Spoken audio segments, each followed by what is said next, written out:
اگلا سوال یہ ہے کہ کچھ نمازی بھائی سوال کرتے ہیں کہ اب کسی بندے نے وضو کیا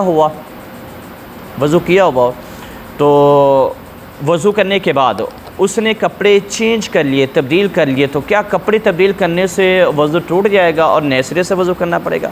یہ سوال بھی شامل کر لیں اس کے اندر، اور اس کے اندر یہ بھی شامل کر لیں کہ کسی نمازی بھائی نے غسل کیا تو غسل سے پہلے اس نے کیا کر لیا؟ وضو کر لیا۔ اب وہ کپڑے چینج کر کے باہر آ گیا تو نئے سرے سے وضو کرنے کی حاجت ہے یا نہیں ہے اس کو؟ کیونکہ خیال وہی ہے کہ شاید حالت برہنہ کے اندر انسان کا وضو جو ہے وہ ٹوٹ جاتا ہے۔ تو اس حوالے سے آج یہ ہے کہ غسل مسنون ہو یا غسل فرض ہو، تلاوت قرآن مجید کے لیے ہو یا نماز وغیرہ کی ادائیگی کے لیے ہو، دوبارہ وضو کرنا ضروری نہیں ہے۔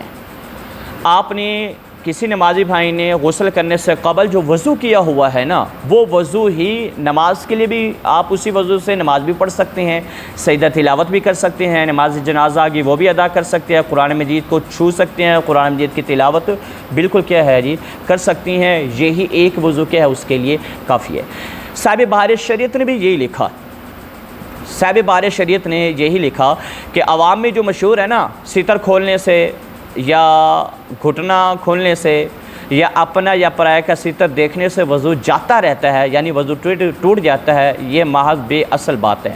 ہاں، وضو کے آداب میں سے یہ ہے کہ ناف سے زانوں کے نیچے تک سب ستر چھپا ہوا نہ ہونا چاہیے، بلکہ استنجا کے بعد فوراً ہی چھپا لینا چاہیے کہ بغیر ضرورت ستر کھولا رکھنا یہ منع ہے۔ اور دوسرے کے سامنے ستر کھولنا، ہاں کسی کا ستر دیکھنے سے وضو تو نہیں جاتا، یعنی شرمگاہ دیکھنے سے وضو تو نہیں جاتا، لیکن کسی کی شرمگاہ دیکھنا یہ فعل حرام ہے، فی نفسی ہی یہ فعل کیا ہے؟